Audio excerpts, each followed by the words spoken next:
Nagar Kurnool parliament నుంచి parliament సభ్యుడిగా ప్రాతినిధ్యం వహించి తెలంగాణ ఉద్యమంలో ఒక కీలకమైన ఘట్టంలో ఆనాడు పెద్దలు కేసీఆర్ గారి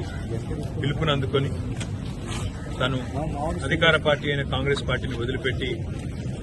ఆనాడు ఉద్యమంలో భారతదేశ స్థాయిలో యూపీఏ ప్రభుత్వం మీద ఒత్తిడి పెంచాలనే ఉద్దేశంతో మాతో కలిసి వచ్చిన నాయకుడు, వివాదరహితుడు,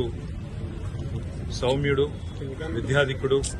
అందరికీ ఆప్తుడు డాక్టర్ మందా జగన్నాథం గారు. ఒక మంచి వ్యక్తి. ఈరోజు దాదాపు 21 రోజుల పాటు మృత్యువుతో పోరాడి వారు దివంగతులు కావడం అందరికీ కూడా బాధాకరం. డాక్టర్ గారు ఎప్పుడు కలిసినా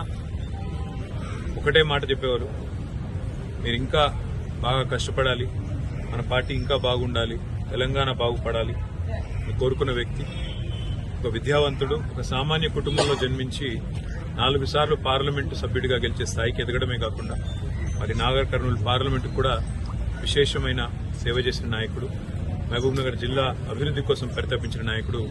డాక్టర్ మందా జగన్నాథం గారి మృతి పట్ల మా పార్టీ తరఫున, వ్యక్తిగతంగా నా తరఫున కూడా ప్రగాఢమైన సంతాపాన్ని, సానుభూతిని వారి కుటుంబానికి, ప్రత్యేకంగా వారి కుమారుడు శ్రీనాథ్ గారు కానీ, వారి కుమార్తె కానీ, అదేవిధంగా వారి మిగతా కుటుంబ సభ్యులకు కానీ, అదే మాదిరిగా వారి అభిమానులకు, కార్యకర్తలకు అందరికీ కూడా తెలియజేస్తూ ఈ విపత్కర సమయంలో, ఇబ్బందికరమైన సమయంలో వారి కుటుంబం మనోరిబ్బరంతో ఉండాలని కోరుకుంటూ